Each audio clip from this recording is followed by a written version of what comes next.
मेरे प्रिय श्रोतागणों, माता बहनों और भगवान शिव के भक्तों, आज मैं आपको सोमवती अमावस्या की एक ऐसी अद्भुत और रहस्यमयी कथा सुनाने जा रहा हूं, जिसे सुनकर आपका हृदय भक्ति से भर जाएगा। यह कहानी है एक ऐसे परिवार की जिसके पास धन था, खेत थे, बड़ी हवेली थी, लेकिन घर में सुख नहीं था। हर दिन लड़ाई, बीमारी, कर्ज और दुख उनका पीछा नहीं छोड़ते थे। उन्हें नहीं पता था कि उनके जीवन का यह अंधकार 100 वर्ष पुराने एक अन्याय का परिणाम था। फिर एक दिन एक रहस्यमयी संत आए। एक पुराना संदूक खुला। पीपल के वृक्ष के नीचे छिपा ऐसा रहस्य सामने आया जिसने पूरे गांव को हिला दिया। कौन था हरिदास? क्यों उसकी आत्मा न्याय की प्रतीक्षा कर रही थी? और कैसे एक धर्मपरायण स्त्री ने सोमवती अमावस्या के व्रत, श्रद्धा और भगवान शिव की कृपा से पूरे परिवार का भाग्य बदल दिया? भक्तों, कथा का अंतिम चमत्कार इतना भावुक है कि आपकी आंखें नम हो सकती हैं। इसलिए कथा को अंत तक अवश्य सुनिए और सच्चे मन से बोलिए, एयूएम नमः शिवाय, हर हर महादेव। बहुत समय पहले राजस्थान के एक छोटे से गांव चंद्रपुर में मोहन नाम का एक व्यक्ति अपनी पत्नी सावित्री, माता जमुना देवी और दो बच्चों के साथ रहता था। मोहन के पास खेत, पशु और रहने के लिए एक बड़ी हवेली थी। गांव के लोग कहते थे कि मोहन के दादा के समय यह परिवार पूरे इलाके का सबसे समृद्ध परिवार था। लेकिन समय बदल चुका था। हवेली बड़ी थी, मगर उसमें सुख नहीं था। खेत थे, मगर फसल नहीं होती थी। पशु थे, मगर बीमार रहते थे। घर में धन आता था, मगर टिकता नहीं था। सबसे बड़ी बात यह थी कि घर में हर दिन लड़ाई होती थी। सुबह होते ही किसी न किसी बात पर झगड़ा शुरू हो जाता। कभी मोहन अपनी पत्नी सावित्री पर क्रोधित हो जाता, कभी उसकी मां बहू को दोष देती, तो कभी बच्चे रोते चिल्लाते रहते। गांव वाले कहते थे, इस घर पर किसी की बुरी नजर है, लेकिन असली कारण कोई नहीं जानता था। सावित्री बहुत धार्मिक स्त्री थी। वह प्रतिदिन स्नान करके भगवान शिव की पूजा करती, पीपल के वृक्ष को जल चढ़ाती और गरीबों को भोजन करवाती। एक दिन उसने मोहन से कहा, स्वामी, मुझे लगता है कि हमारे घर में कोई अदृश्य बाधा है। हमें किसी संत महात्मा से मिलना चाहिए। मोहन हंस पड़ा। इन सब बातों से कुछ नहीं होता। अगर धन कमाना है तो मेहनत करो। पूजा पाठ से कभी किसी का घर नहीं चलता। सावित्री चुप हो गई, लेकिन उसके मन में कहीं ना कहीं यह विश्वास था कि भगवान अवश्य कोई मार्ग निकालेंगे। उसी रात एक अजीब घटना हुई। आधी रात के समय हवेली के आंगन में रखी बड़ी घंटी अपने आप बजने लगी। टन टन टन। पूरा परिवार घबराकर जाग गया। मोहन बाहर दौड़ा, लेकिन बाहर कोई नहीं था। हवा भी नहीं चल रही थी। फिर घंटी अपने आप कैसे बज गई? सभी डर गए। अगली सुबह गांव के बुजुर्गों को बुलाया गया। सबने अलग अलग बातें कहीं। किसी ने कहा प्रेतात्मा है, किसी ने कहा पूर्वज नाराज हैं, किसी ने कहा कोई तांत्रिक क्रिया हुई है, लेकिन किसी के पास कोई प्रमाण नहीं था। दिन बीतते गए। घर की परेशानियां बढ़ती गईं। एक बार तो ऐसी स्थिति आ गई कि मोहन का पूरा खेत ओलों की मार से नष्ट हो गया। उस वर्ष परिवार पर कर्ज चढ़ गया। मोहन चिंतित रहने लगा। एक शाम सावित्री गांव के मंदिर गई। वहां एक वृद्ध साधु बैठे थे। उनके चेहरे पर अद्भुत तेज था। सावित्री ने उनके चरण स्पर्श किए। साधु ने उसकी ओर देखा और बोले, बेटी, तुम बहुत दुखी हो। सावित्री चौंक गई। उसने तो कुछ कहा भी नहीं था। वह रो पड़ी। महाराज, मेरे घर में शांति नहीं है। हर दिन नया संकट आता है। साधु कुछ देर ध्यान में बैठे रहे, फिर बोले, तुम्हारे घर का संकट नया नहीं है, यह कई पीढ़ियों पुराना है। सावित्री के पैरों तले जमीन खिसक गई। महाराज, ऐसा कैसे? साधु बोले, बहुत वर्ष पहले तुम्हारे परिवार के एक पूर्वज ने एक बड़ा अन्याय किया था। उसी का परिणाम आज तक तुम्हारा परिवार भुगत रहा है। सावित्री की आंखें फैल गईं। क्या उस संकट से मुक्ति मिल सकती है? साधु मुस्कुराए। हाँ, लेकिन उसके लिए तुम्हें बहुत धैर्य रखना होगा। मुझे क्या करना होगा महाराज? साधु बोले, समय आने पर तुम्हें सोमवती अमावस्या का महान व्रत करना होगा, लेकिन उससे पहले तुम्हें अपने परिवार के इतिहास का रहस्य जानना होगा। सावित्री कुछ और पूछ पाती, उससे पहले साधु उठे और धीरे धीरे मंदिर के पीछे वाले मार्ग पर चले गए। सावित्री भी उनके पीछे गई, लेकिन वहां कोई नहीं था। ऐसा लग रहा था जैसे वे अचानक अदृश्य हो गए हों। सावित्री के रोंगटे खड़े हो गए। वह घर लौटी और सारी बात मोहन को बताई। मोहन फिर हंस पड़ा। किसी साधु की बातों में मत आओ। लेकिन उसी रात मोहन को एक भयानक स्वप्न दिखाई दिया। उसने देखा कि एक वृद्ध व्यक्ति फटे हुए वस्त्रों में उसके सामने खड़ा है। उसकी आंखों में आंसू थे। वह बार बार कह रहा था, हमारा न्याय वापस करो, हमारा न्याय वापस करो। मोहन घबराकर उठ बैठा। उसका पूरा शरीर पसीने से भीग चुका था।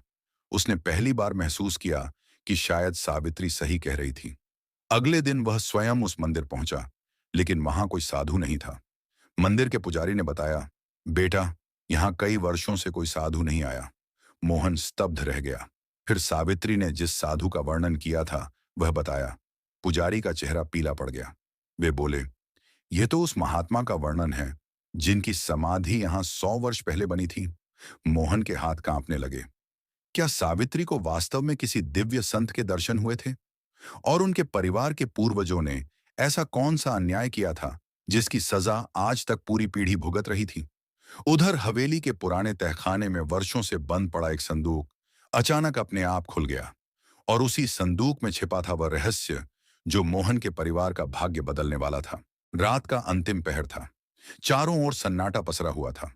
हवेली की मोटी दीवारों के बीच बहती हवा भी जैसे कोई अनजाना संदेश लेकर घूम रही थी। मोहन को नींद नहीं आ रही थी। बार बार उसे वही स्वप्न याद आ रहा था जिसमें एक वृद्ध व्यक्ति आंसू भरी आंखों से न्याय की गुहार लगा रहा था। उधर हवेली के पुराने तहखाने से अजीब अजीब आवाजें आने लगीं। टिक टिक, खट खट। ऐसा लग रहा था जैसे कोई वर्षों पुरानी चीज धीरे धीरे खुल रही हो। सावित्री ने डरते हुए कहा, स्वामी, लगता है आवाज तहखाने से आ रही है। मोहन ने लालटेन उठाई। उसका छोटा भाई सोहन भी साथ हो लिया। तीनों धीरे धीरे सीढ़ियां उतरकर तहखाने में पहुंचे। वह स्थान वर्षों से बंद पड़ा था। मकड़ी के जाले, धूल और पुराने सामान के बीच एक विशाल लकड़ी का संदूक रखा था। लेकिन आज कुछ अलग था। संदूक का भारी ढक्कन खुला हुआ था। मोहन की सांस अटक गई। उसे याद था कि यह संदूक उसके दादा के समय से बंद पड़ा था। कभी किसी ने इसे खोलने की कोशिश नहीं की थी। फिर यह अपने आप कैसे खुल गया? मोहन ने कांपते हाथों से संदूक के भीतर देखा। अंदर कुछ पुराने कपड़े, तांबे के सिक्के और चमड़े में लिपटी एक मोटी डायरी रखी हुई थी। डायरी पर धूल की मोटी परत जमी हुई थी। मोहन ने उसे उठाया। जैसे ही उसने पहला पन्ना खोला, एक पीला कागज नीचे गिर पड़ा। उस पर बड़े अक्षरों में लिखा था, जिस दिन यह डायरी खुलेगी उस दिन हमारे कुल का छिपा हुआ सत्य संसार के सामने आएगा। सावित्री का हृदय तेजी से धड़कने लगा। मोहन ने आगे पढ़ना शुरू किया। डायरी उसके परदादा रघुनाथ सिंह की थी। उसमें लगभग 100 वर्ष पुरानी घटनाएं लिखी हुई थीं। पहले कुछ पन्नों में खेतीबाड़ी और व्यापार की बातें थीं, लेकिन फिर एक जगह लिखावट अचानक बदल गई, मानो लेखक डर गया हो। वहां लिखा था, मैंने अपने जीवन की सबसे बड़ी भूल की है। मुझे डर है कि आने वाली पीढ़ियां भी इसकी सजा भुगतेंगी। मोहन के हाथ कांपने लगे। उसने आगे पढ़ा। लगभग 100 वर्ष पहले उसी गांव में हरिदास नाम का एक गरीब किसान रहता था। वह बहुत ईमानदार और भगवान शिव का भक्त था। उसकी पत्नी गौरी और एक छोटी बेटी थी। गरीब होने के बावजूद उसका परिवार बहुत खुश रहता था। हरिदास की एक छोटी सी जमीन थी, वहीं उसकी रोजी रोटी का सहारा थी। लेकिन उस समय मोहन के पूर्वज रघुनाथ सिंह गांव के सबसे बड़े जमींदार थे। उनके पास धन और शक्ति की कोई कमी नहीं थी। एक वर्ष भयंकर सूखा पड़ा। गांव के अधिकतर किसान कर्ज में डूब गए। हरिदास भी मजबूर हो गया। उसने रघुनाथ सिंह से सहायता मांगी। रघुनाथ ने उसे धन तो दिया, लेकिन बदले में एक कागज पर अंगूठा लगवा लिया। हरिदास पढ़ा लिखा नहीं था। उसे विश्वास था कि जमींदार उसकी सहायता कर रहे हैं, लेकिन वह कागज सहायता का नहीं, जमीन हस्तांतरण का था। कुछ महीनों बाद जब हरिदास की हालत सुधरी और वह कर्ज लौटाने पहुंचा, तब उसे सच्चाई पता चली। उसकी जमीन अब उसके नाम नहीं रही थी। हरिदास के पैरों तले जमीन खिसक गई। वह रोता हुआ रघुनाथ सिंह के पास पहुंचा। मालिक, आपने मेरे साथ धोखा किया है। लेकिन रघुनाथ सिंह का दिल लालच से भर चुका था। उन्होंने उसकी एक न सुनी।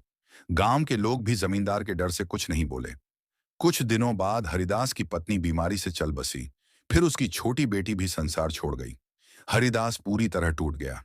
एक दिन वह गांव के बाहर स्थित प्राचीन पीपल वृक्ष के नीचे बैठा भगवान शिव से प्रार्थना करने लगा। उसकी आंखों से आंसू बह रहे थे। वह बोला, हे महादेव, मैंने किसी का बुरा नहीं किया, फिर मेरे साथ ऐसा अन्याय क्यों हुआ? कहते हैं उस रात भयंकर आंधी चली। बिजलियां चमकने लगीं। गांव वाले अपने अपने घरों में छिप गए। सुबह जब लोग पीपल के वृक्ष के पास पहुंचे तो हरिदास वहां नहीं था। बस उसकी माला और लकड़ी की खड़ाऊं पड़ी हुई थी। कोई नहीं जानता था कि उसके साथ क्या हुआ। कुछ लोग कहते थे कि वह कहीं चला गया, कुछ कहते थे कि उसकी मृत्यु हो गई। लेकिन उसके बाद से रघुनाथ सिंह के परिवार में अजीब घटनाएं शुरू हो गईं। उनका बड़ा बेटा अचानक बीमार पड़ गया, खेतों में नुकसान होने लगा, घर में झगड़े बढ़ने लगे। रघुनाथ सिंह को रात रात भर डरावने सपने आने लगे। उन्हें बार बार हरिदास दिखाई देता। एक रात हरिदास स्वप्न में बोला, जिस दिन मेरे साथ हुआ अन्याय स्वीकार किया जाएगा, उसी दिन यह अभिशाप समाप्त होगा। रघुनाथ सिंह डर गए। उन्होंने अपनी डायरी में सब कुछ लिख दिया, लेकिन समाज के डर से कभी सच्चाई स्वीकार नहीं की।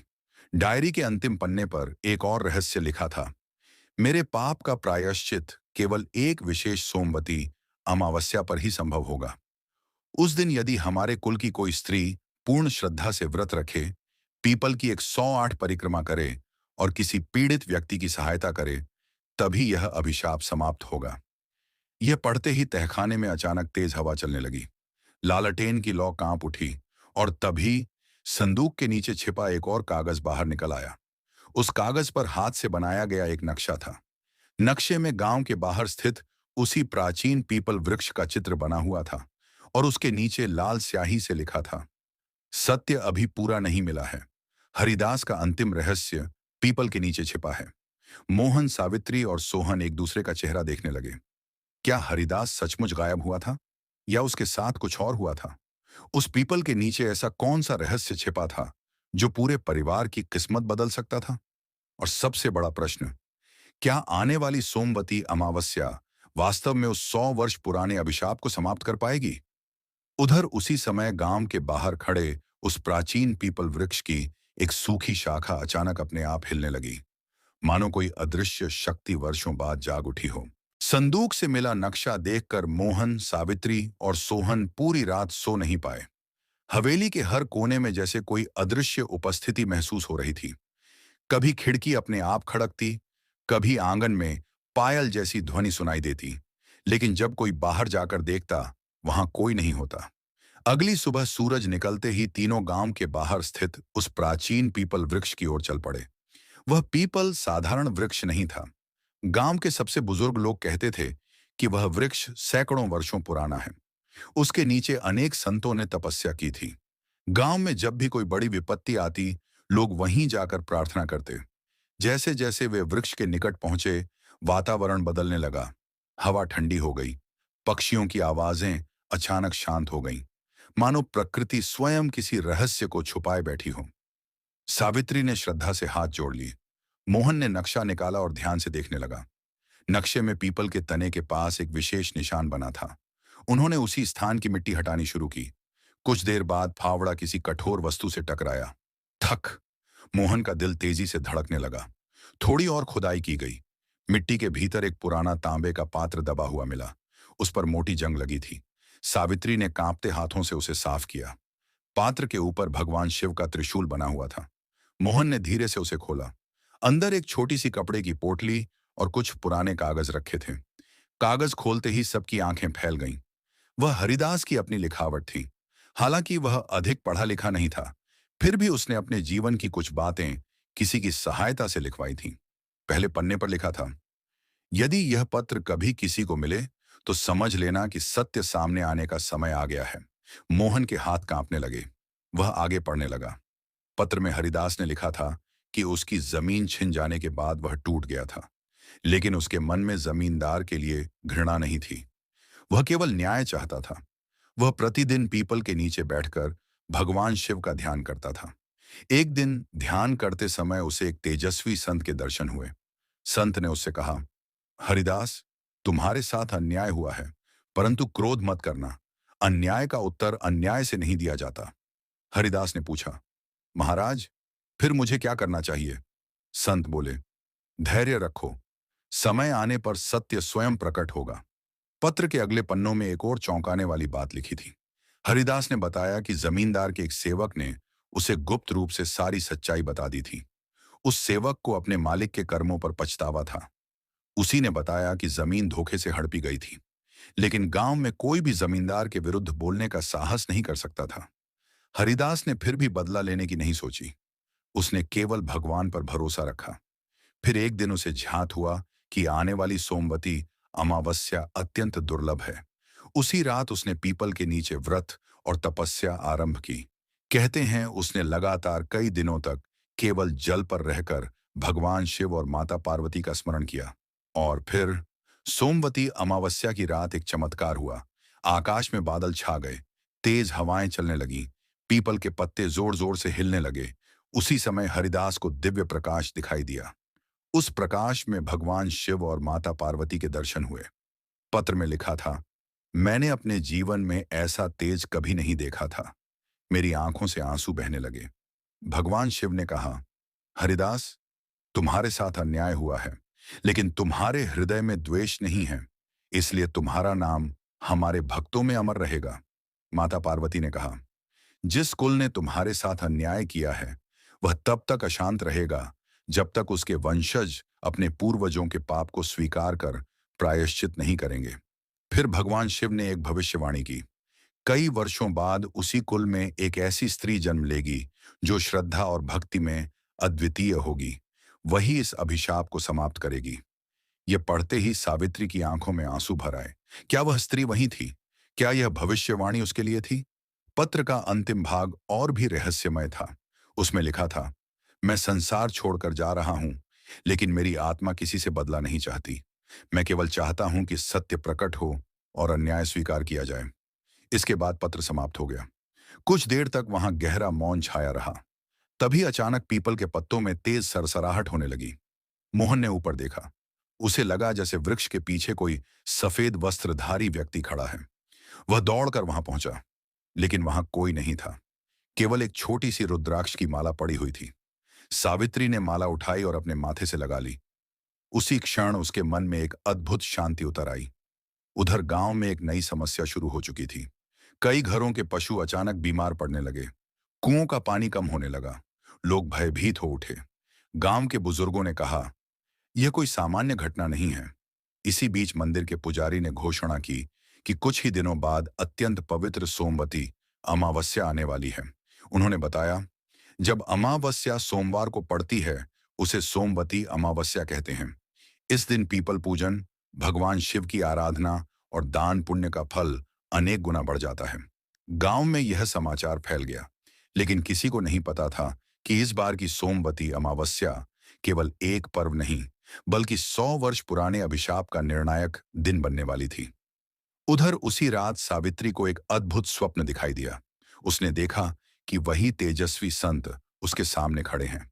उन्होंने कहा, बेटी, समय निकट है, लेकिन अभिशाप टूटने से पहले अंतिम परीक्षा होगी। सावित्री घबरा गई। कौन सी परीक्षा महाराज? संत ने उत्तर दिया, जिस दिन तुम व्रत प्रारंभ करोगी उसी दिन संकट अपने चरम पर होगा।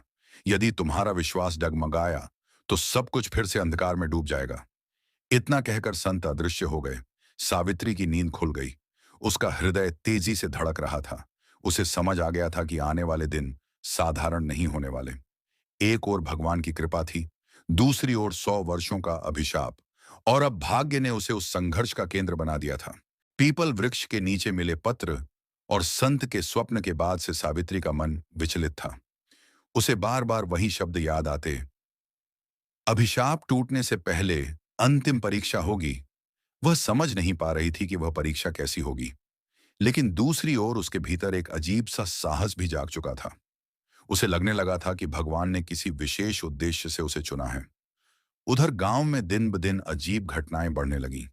जो कुएं कभी पूरे वर्ष पानी से भरे रहते थे, उनका जल स्तर अचानक कम होने लगा।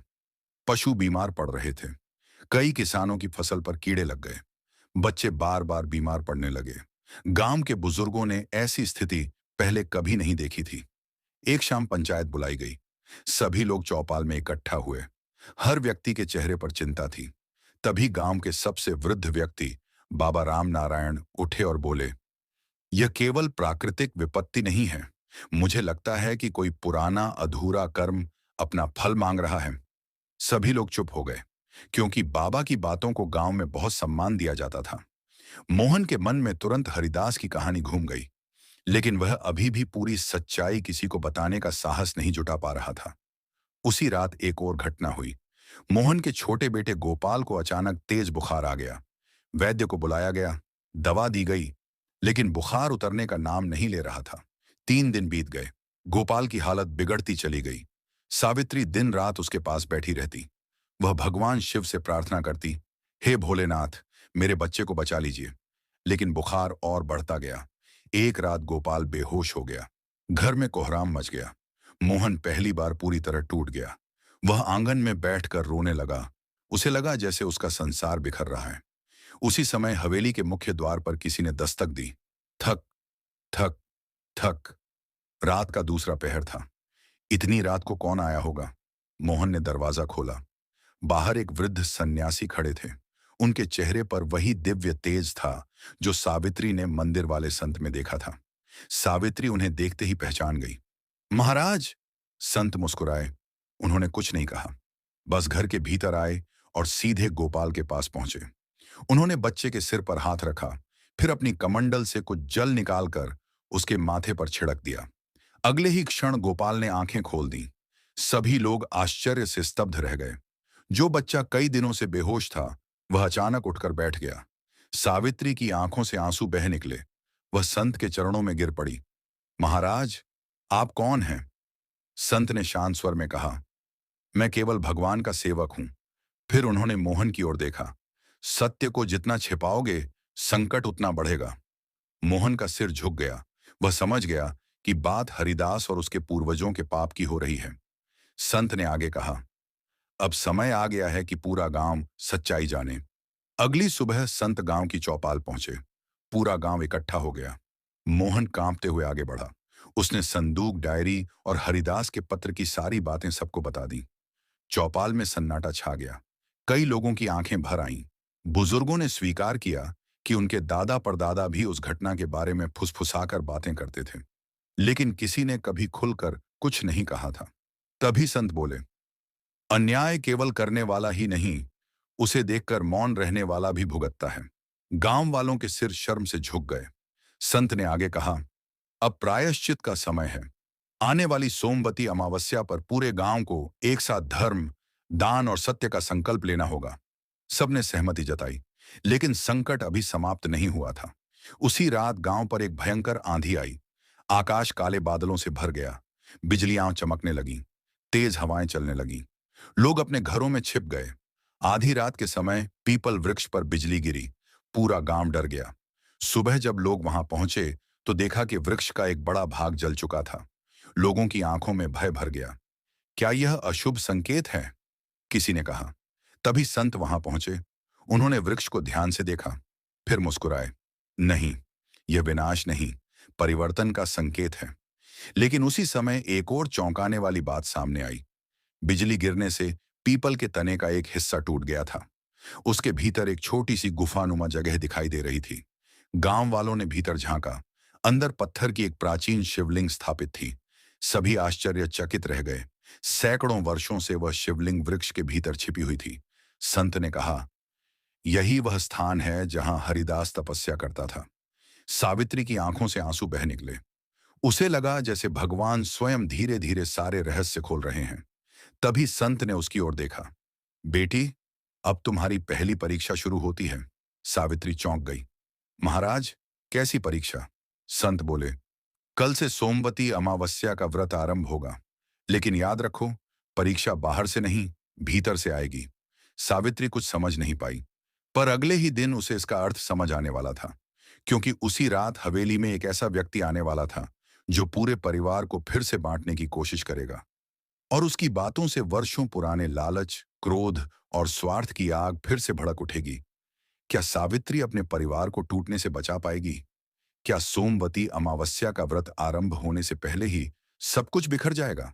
पीपल वृक्ष के भीतर छिपी प्राचीन शिवलिंग मिलने के बाद पूरे गांव में चर्चा फैल गई। लोगों को लगने लगा कि सचमुच कोई दिव्य शक्ति वर्षों पुराने रहस्य को उजागर कर रही है। लेकिन संत की बात सावित्री के मन में बार बार गूंज रही थी। परीक्षा बाहर से नहीं, भीतर से आएगी। उस रात हवेली में एक अजीब बेचैनी थी।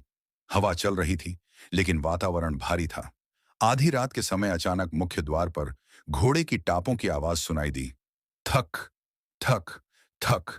मोहन बाहर निकला। दरवाजे पर एक मध्यम आयु का व्यक्ति खड़ा था। उसके कपड़े महंगे थे, चेहरे पर बनावटी मुस्कान थी। मोहन उसे देखते ही चौंक गया। रमेश चाचा! वह व्यक्ति मोहन के दिवंगत पिता का चचेरा भाई था। वर्षों पहले वह गांव छोड़कर शहर चला गया था। उसके बाद कभी वापस नहीं आया। आज अचानक उसके लौटने का क्या कारण था? रमेश ने मुस्कुराते हुए कहा, भतीजे, सुना है कि हवेली में कोई पुराना खजाना मिला है, इसलिए सोचा परिवार से मिल भी लूं और अपना हिस्सा भी देख लूं। मोहन के मन में शंका जागी, लेकिन रिश्तेदारी का सम्मान करते हुए उसने उसे घर में ठहरा लिया। अगली सुबह रमेश ने पूरे घर का निरीक्षण करना शुरू कर दिया। वह हर कमरे में जाता, हर कोने को ध्यान से देखता।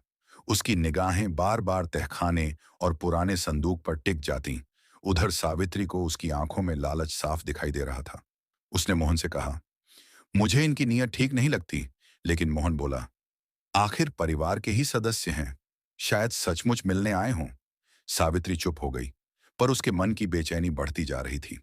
उसी शाम गांव में घोषणा हुई कि अगले दिन सोमवती अमावस्या का पवित्र व्रत आरंभ होगा। गांव वाले तैयारियां करने लगे। महिलाएं पूजा सामग्री जुटाने लगीं। पुरुष पीपल वृक्ष के आसपास सफाई करने लगे। बच्चे उत्साह से भजन गा रहे थे। लेकिन हवेली के भीतर एक अलग ही खेल शुरू हो चुका था। रमेश ने मोहन के छोटे भाई सोहन को अपने प्रभाव में लेना शुरू कर दिया। वह बार बार कहता, तुम्हें क्या मिला इस घर में? सारा सम्मान मोहन को मिलता है। अगर खजाना निकला तो आधा हिस्सा तुम्हारा होना चाहिए। धीरे धीरे सोहन के मन में लालच जन्म लेने लगा। जिस भाई के लिए वह जान देने को तैयार रहता था, उसी के प्रति उसके मन में संदेह आने लगा। यही संत की कही हुई परीक्षा थी। बाहर का अभिशाप अब परिवार के भीतर प्रवेश कर चुका था। अगले दिन ब्रह्म मुहूर्त में सावित्री ने स्नान किया, सफेद वस्त्र धारण किए, भगवान शिव और माता पार्वती का स्मरण किया। फिर उसने सोमवती अमावस्या का व्रत प्रारंभ किया। उसके मन में केवल एक ही संकल्प था, हे प्रभु, चाहे कितनी भी कठिनाई आए, मैं धर्म का मार्ग नहीं छोड़ूंगी। उधर रमेश और सोहन तहखाने में पहुंच चुके थे। दोनों ने सोचा कि शायद पीपल के नीचे मिले दस्तावेजों के अलावा कहीं और भी धन छिपा हो। उन्होंने पुराने संदूक को फिर से खंगालना शुरू किया। कुछ देर बाद उन्हें एक और गुप्त खाने का पता चला। अंदर एक लोहे का छोटा डिब्बा रखा था। डिब्बा खोलते ही दोनों की आंखें चमक उठीं। उसमें पुराने सोने के सिक्के और कुछ आभूषण रखे थे। रमेश की आंखों में लालच भर गया। उसने तुरंत कहा, यह सब हम दोनों बांट लेते हैं, किसी को बताने की जरूरत नहीं। सोहन पहले हिचकिचाया, लेकिन फिर लालच ने उसके विवेक को दबा दिया। दोनों ने वह डिब्बा छिपा दिया। उधर उसी समय सावित्री पीपल वृक्ष की परिक्रमा कर रही थी। वह हर चक्कर के साथ भगवान का नाम ले रही थी। गांव की अन्य महिलाएं भी उसके साथ थीं। जब उसने 51वीं परिक्रमा पूरी की, तभी उसे चक्कर आने लगा। भूख और निर्जल व्रत के कारण उसका शरीर कमजोर पड़ रहा था, लेकिन उसने हार नहीं मानी। वह आगे बढ़ती रही। तभी एक वृद्ध भिखारिन वहां आई। उसके कपड़े फटे हुए थे। वह बहुत कमजोर दिखाई दे रही थी। उसने कांपती आवाज में कहा, बेटी, 2 दिन से भूखी हूं। कुछ खाने को मिल जाए तो भगवान भला करेंगे। सावित्री के पास पूजा के लिए रखा थोड़ा सा फल था। वह जानती थी कि दिन भर उसे कुछ नहीं मिलेगा। फिर भी उसने बिना सोचे अपना सारा फल उस वृद्धा को दे दिया। वृद्धा की आंखों में आंसू आ गए। उसने आशीर्वाद दिया, तुम्हारा त्याग व्यर्थ नहीं जाएगा। इतना कहकर वह आगे बढ़ गई, लेकिन कुछ दूर जाकर अचानक गायब हो गई। कई महिलाओं ने यह दृश्य देखा। सब आश्चर्यचकित रह गईं। उधर हवेली में लालच का विष फैलता जा रहा था। शाम होते होते सोहन ने मोहन से झगड़ा शुरू कर दिया। तुम सब कुछ अपने पास रखना चाहते हो, मुझे मेरा हिस्सा चाहिए। मोहन स्तब्ध रह गया। जिस भाई ने कभी धन की बात नहीं की, वह अचानक ऐसा क्यों बोल रहा था? झगड़ा बढ़ता गया। मां जमुना देवी रोने लगी। घर का वातावरण फिर अशांत हो गया। यही वह क्षण था जिसका अभिशाप वर्षों से इंतजार कर रहा था। यदि परिवार टूट जाता तो सारी साधना व्यर्थ हो जाती। उसी समय सावित्री घर लौटी। उसने सबकी बातें सुनी, फिर शांत स्वर में बोली, आज सोमवती अमावस्या का दिन है। आज यदि हम लालच के कारण टूट गए तो भगवान की कृपा से दूर हो जाएंगे। लेकिन सोहन पर किसी बात का असर नहीं हुआ। वह क्रोध में घर छोड़कर चला गया। रात गहराने लगी। सावित्री का मन घबरा उठा। उसे संत की बात याद आई। परीक्षा भीतर से आएगी। और अब उसे समझ आ गया था कि परीक्षा शुरू हो चुकी है। लेकिन उसे यह नहीं पता था कि सोहन जिस रास्ते पर गया है, वहां उसके साथ एक भयंकर दुर्घटना होने वाली है। और वही दुर्घटना पूरे अभिशाप का अंतिम रहस्य उजागर करने वाली थी। सोमवती अमावस्या महाघाटा भाग 6। अभिशाप का अंतिम रहस्य और दिव्य चमत्कार। सोहन क्रोध में घर से निकल चुका था। उसके मन में लालच, भ्रम और गुस्से का तूफान चल रहा था। उसे लग रहा था कि वर्षों से उसके साथ अन्याय हुआ है। रमेश की बातों ने उसके मन में ऐसा विष भर दिया था कि अब उसे अपना ही परिवार शत्रु दिखाई देने लगा था। रात गहरी होती जा रही थी। आकाश में अमावस्या का अंधकार छाया हुआ था। चारों ओर सन्नाटा था। केवल तेज हवा की आवाज सुनाई दे रही थी। सोहन गांव के बाहर उसी पीपल वृक्ष की ओर बढ़ता चला गया। उसे स्वयं भी नहीं पता था कि वह वहां क्यों जा रहा है। मानो कोई अदृश्य शक्ति उसे अपनी ओर खींच रही हो। उधर हवेली में सावित्री भगवान शिव के सामने दीपक जलाकर बैठी थी। उसका व्रत अभी जारी था। वह बार बार प्रार्थना कर रही थी, हे महादेव, मेरे परिवार को टूटने मत देना। अचानक उसकी आंख लग गई और उसे एक अद्भुत स्वप्न दिखाई दिया। उसने देखा कि वही वृद्ध भिखारिन उसके सामने खड़ी है, जिसे उसने अपना फल दान किया था। लेकिन अब वह साधारण भिखारिन नहीं थी। उसके शरीर से दिव्य प्रकाश निकल रहा था। उसने मुस्कुराकर कहा, बेटी, तुम्हारी परीक्षा अभी समाप्त नहीं हुई है।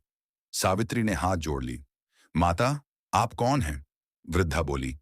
जिसे तुमने भूखा समझकर भोजन दिया था, वह कोई साधारण स्त्री नहीं थी। इतना कहते ही उसका स्वरूप बदलने लगा। क्षण भर में वहां दिव्य आभा से युक्त माता पार्वती का स्वरूप प्रकट हो गया। सावित्री की आंखों से आंसू बहने लगे। वह चरणों में गिर पड़ी। माता ने कहा, सच्चा धर्म वही है जिसमें अपना सुख त्याग कर दूसरों का भला किया जाए। फिर माता ने गंभीर स्वर में कहा, शीघ्र पीपल वृक्ष के पास जाओ, समय आ गया है। उसी क्षण सावित्री की नींद खुल गई। वह घबराकर उठी। उसे लगा जैसे कोई अनिष्ट होने वाला है। वह तुरंत मोहन और गांव के कुछ लोगों को लेकर पीपल वृक्ष की ओर दौड़ी। जब वे वहां पहुंचे तो देखा कि सोहन वृक्ष के पास बेहोश पड़ा है। उसके पास जमीन में एक बड़ा गड्ढा बन गया था। शायद अंधेरे में उसका पैर फिसल गया था। गांव वाले उसे उठाने लगे। तभी मोहन की नजर उस गड्ढे में पड़ी। अंदर कुछ चमक रहा था। लोगों ने मशालें जलाईं और फिर जो दिखाई दिया, उसे देखकर सभी स्तब्ध रह गए। गड्ढे के भीतर पत्थर की एक छोटी सी कोठरी थी। उसमें भगवान शिव की एक प्राचीन प्रतिमा स्थापित थी। प्रतिमा के सामने एक ताम्रपत्र रखा हुआ था। संत भी वहीं पहुंच गए। उन्होंने ताम्रपत्र उठाकर पढ़ना शुरू किया। उस पर लिखा था, धन से बड़ा धर्म है, अधिकार से बड़ा न्याय है और शक्ति से बड़ी करुणा है। इसके नीचे एक और संदेश लिखा था, जिस कुल ने हरिदास का अधिकार छीना, उसका सुख छिन जाएगा। लेकिन जब उसी कुल का कोई सदस्य दूसरों के अधिकार की रक्षा करेगा, तब यह अभिशाप समाप्त हो जाएगा। सभी लोग मौन हो गए। तभी संत ने मोहन की ओर देखा। अब समय आ गया है कि अधूरा न्याय पूरा किया जाए। मोहन समझ गया। उसने वहीं सबके सामने घोषणा की, हमारे पूर्वजों ने जो भूमि अन्याय से ली थी, उसका एक बड़ा भाग गांव के गरीब परिवारों को दान किया जाएगा। सभी लोग आश्चर्य से उसकी ओर देखने लगे। रमेश का चेहरा उतर गया। उसे उम्मीद थी कि खजाना और जमीन उसके हाथ लग जाएगी। लेकिन मोहन ने आगे कहा, और हरिदास की स्मृति में यहां एक धर्मशाला और अन्न क्षेत्र बनाया जाएगा, जहां कोई भूखा नहीं लौटेगा। संत मुस्कुराए। उसी क्षण तेज हवा चलने लगी। पीपल के पत्ते जोर जोर से हिलने लगे। आकाश में बादल गरजने लगे। और फिर एक अद्भुत घटना हुई। पीपल वृक्ष का जो हिस्सा बिजली गिरने से सूख गया था, उसकी शाखाओं पर नई हरी कोंपलें फूटने लगीं। लोगों ने अपनी आंखों से यह चमत्कार देखा। कुछ महिलाएं रोने लगीं। कई पुरुषों ने हाथ जोड़ ली। उधर बेहोश पड़ा सोहन धीरे धीरे होश में आने लगा। उसकी आंखों से आंसू बहने लगे। वह मोहन के चरणों में गिर पड़ा। भैया, मुझे क्षमा कर दो। लालच ने मेरी बुद्धि छीन ली थी। मोहन ने उसे गले लगा लिया। सालों बाद दोनों भाइयों के बीच ऐसा प्रेम दिखाई दिया। तभी संत ने कहा, अभिशाप समाप्त होने लगा है, लेकिन अंतिम पूर्णता अभी शेष है। सभी ने आश्चर्य से उनकी ओर देखा। संत बोले, आज रात सावित्री को 108वीं परिक्रमा पूरी करनी होगी। तभी भगवान की कृपा पूर्ण रूप से प्राप्त होगी। सावित्री ने बिना देर किए पुनः व्रत और परिक्रमा का संकल्प लिया। रात गहराती गई। दीपकों की रोशनी में पूरा गांव पीपल वृक्ष के चारों ओर इकट्ठा हो गया। हर कोई भगवान शिव का नाम जप रहा था। जब सावित्री ने 108वीं परिक्रमा पूरी की, तब मंदिर की घंटियां अपने आप बजने लगीं। पीपल के पत्तों से ऐसी मधुर ध्वनि निकलने लगी, मानो कोई अदृश्य संगीत बज रहा हो। और उसी समय आकाश से हल्की वर्षा शुरू हो गई। लोगों ने इसे भगवान का आशीर्वाद माना। लेकिन उस दिव्य वर्षा के बीच संत अचानक सबकी आंखों के सामने से अदृश्य हो गए। लोग उन्हें खोजते रह गए। कहीं कोई नहीं मिला। केवल उनकी कमंडल और रुद्राक्ष की माला वहां पड़ी थी। तब सभी को समझ आया, वह कोई साधारण संत नहीं थे। वे भगवान की कृपा से भेजे गए दिव्य मार्गदर्शक थे। और उसी रात 100 वर्षों से चला आ रहा अभिशाप समाप्त हो गया। क्रमशः भाग 7, अंतिम भाग में अभिशाप समाप्त होने के बाद गांव और परिवार में आए चमत्कारी परिवर्तन, हरिदास की आत्मा की मुक्ति और इस महागाथा का भावुक समापन होगा। अमावस्या की वह पावन रात धीरे धीरे समाप्त हो रही थी। आकाश में अभी भी बादलों की हल्की परत थी, लेकिन वातावरण बदल चुका था। जहां कुछ दिन पहले भय, अशांति और निराशा थी, वहीं अब लोगों के हृदय में एक अनोखी शांति उतर आई थी। पीपल वृक्ष के चारों ओर बैठे गांव के लोग भगवान शिव का नाम जप रहे थे। सावित्री ने 108वीं परिक्रमा पूरी कर ली थी। उसका शरीर थक चुका था, लेकिन उसके चेहरे पर दिव्य संतोष झलक रहा था। मोहन, सोहन, जमुना देवी और पूरा गांव उसकी ओर श्रद्धा से देख रहा था। तभी पूर्व दिशा में हल्की लालिमा दिखाई देने लगी। सूर्योदय का समय निकट था। उसी क्षण पीपल वृक्ष के नीचे स्थापित प्राचीन शिवलिंग से एक अद्भुत प्रकाश निकलने लगा। पहले वह प्रकाश छोटा था, फिर धीरे धीरे बढ़ने लगा। लोग आश्चर्य से खड़े हो गए। किसी की समझ में नहीं आ रहा था कि यह क्या हो रहा है। और तभी उस प्रकाश के मध्य एक दिव्य आकृति दिखाई दी। वह एक वृद्ध व्यक्ति की आकृति थी। सफेद वस्त्र, शांत चेहरा और आंखों में करुणा। सावित्री की धड़कन तेज हो गई। मोहन के हाथ अपने आप जुड़ गए। संत की कही बातें उसके मन में गूंजने लगीं। तब उस दिव्य पुरुष ने मुस्कुराकर कहा, डरो मत, मैं हरिदास हूं। यह सुनते ही सभी की आंखों से आंसू बहने लगे। 100 वर्षों से जिसका नाम केवल कहानियों में सुना गया था, आज उसकी आत्मा स्वयं सबके सामने खड़ी थी। हरिदास ने मोहन की ओर देखा। उसकी आंखों में कोई क्रोध नहीं था, कोई शिकायत नहीं थी, केवल करुणा और शांति थी। वह बोला, बेटा, तुम्हारे पूर्वजों ने अन्याय किया था, लेकिन तुमने न्याय का मार्ग चुना। इसीलिए आज मेरे मन में किसी के प्रति कोई राग द्वेष नहीं है। मोहन रो पड़ा। वह हाथ जोड़कर बोला, बाबा, हमें क्षमा कर दीजिए। हरिदास मुस्कुराया। क्षमा तो उसी दिन हो गई थी जिस दिन तुम्हारे मन में पश्चाताप जागा था। फिर उसने सावित्री की ओर देखा। बेटी, तुम्हारी श्रद्धा ने वह कर दिखाया जो धन और शक्ति कभी नहीं कर सकते थे। तुमने भूखे को भोजन दिया, अपमान सहा, परिवार को टूटने से बचाया और भगवान पर विश्वास नहीं छोड़ा। यही सच्चा धर्म है। सावित्री की आंखों से आंसू बहने लगे। वह कुछ बोल नहीं सकी। उसी समय आकाश में घंटियों जैसी मधुर ध्वनि सुनाई देने लगी। ऐसा लग रहा था जैसे देवगण स्वयं इस दृश्य के साक्षी हों। हरिदास ने दोनों हाथ जोड़कर भगवान शिव की दिशा में प्रणाम किया। फिर उसकी आकृति धीरे धीरे प्रकाश में विलीन होने लगी। विलीन होने से पहले उसने अंतिम बार कहा, जहां सत्य, दया और धर्म होंगे, वहां भगवान का आशीर्वाद अवश्य रहेगा। और अगले ही क्षण वह दिव्य प्रकाश आकाश में समा गया। पूरा वातावरण हर हर महादेव के जय घोष से गूंज उठा। नया जीवन उस दिन के बाद गांव में धीरे धीरे सब कुछ बदलने लगा। कुछ ही दिनों में अच्छी वर्षा हुई। सूखे खेत फिर से हरे होने लगे। कुओं का पानी बढ़ गया। बीमार पशु स्वस्थ होने लगे। गांव में समृद्धि लौटने लगी। लेकिन सबसे बड़ा परिवर्तन लोगों के हृदय में आया। जो लोग वर्षों से आपस में झगड़ते थे, वे अब मिलजुल कर रहने लगे। मोहन ने अपने वचन के अनुसार भूमि का एक भाग गरीब परिवारों को दान कर दिया। हरिदास की स्मृति में एक धर्मशाला बनवाई गई। वहां प्रतिदिन यात्रियों और जरूरतमंदों को भोजन कराया जाने लगा। जिस स्थान पर पीपल वृक्ष था, वहां एक सुंदर शिव मंदिर का निर्माण हुआ। दूर दूर से लोग वहां दर्शन करने आने लगे। रमेश का परिवर्तन, रमेश जिसने लालच के कारण परिवार में फूट डालने की कोशिश की थी, भीतर से टूट चुका था। उसे अपने कर्मों पर गहरा पश्चाताप होने लगा। एक दिन वह मोहन के पास आया। उसकी आंखों में आंसू थे। वह बोला, भतीजे, मुझे क्षमा कर दो। धन के लालच ने मुझे अंधा बना दिया था। मोहन ने उसे गले लगा लिया। यही उस महागाथा की सबसे बड़ी विजय थी। जहां पहले लालच था, वहां अब प्रेम था। जहां पहले घृणा थी, वहां अब क्षमा थी। सावित्री का सम्मान समय बीतता गया। सावित्री का नाम पूरे क्षेत्र में श्रद्धा से लिया जाने लगा। लोग उसे धर्म और सेवा की प्रतिमूर्ति मानने लगे। लेकिन सावित्री कभी अपने लिए सम्मान नहीं चाहती थी। वह हमेशा यही कहती, यह सब भगवान शिव और माता पार्वती की कृपा है। मैं तो केवल उनका एक साधन हूं। कथा का उपसंहार।